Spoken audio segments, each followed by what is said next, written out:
Night டின்னருக்கு மோமோஸ் தான் பண்ண போனேன். ரொம்ப நாள் டெம்ப்டாக இருந்துச்சு மோமோஸ் பண்ணணும்னு சொல்லிட்டு, சரி இன்றைக்கி நைட் டின்னருக்கு ரெடி பண்ணிக்கலாம் அப்படின்னு பார்த்துருந்தேன்.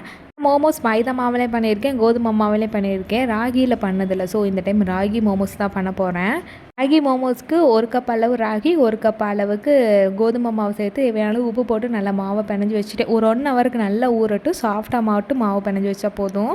கூடவே வெஜிடபிள்ஸும் கட் பண்ணி வச்சுக்கிட்டேன். வெஜ் மோமோஸ் தான் பண்ண போகிறனால கிட்ட அன்றைக்கி என்னென்ன வெஜிடபிள்ஸ் இருக்கோ எல்லாத்தையுமே ஆட் பண்ணிக்கிட்டு, கூடவே சைடில் மோமோஸ் சட்னிக்குமே தக்காளி, வரமிளகாயெல்லாம் வேக வச்சு எடுத்துக்கிட்டேன். மோமோஸ் ஸ்டஃபிங்க்கு லைட்டாக உப்பு, பெப்பர் மட்டும் போட்டு நல்லா காய ஓரளவுக்கு வதங்கி எடுத்ததுக்கப்புறமா லைட்டாக ஒரு சீஸ் க்யூப் இருந்துச்சு, அதை மட்டும் துருவி சேர்த்தோம்னா ஸ்டஃபிங் ரொம்ப டேஸ்ட்டாக இருக்கும்.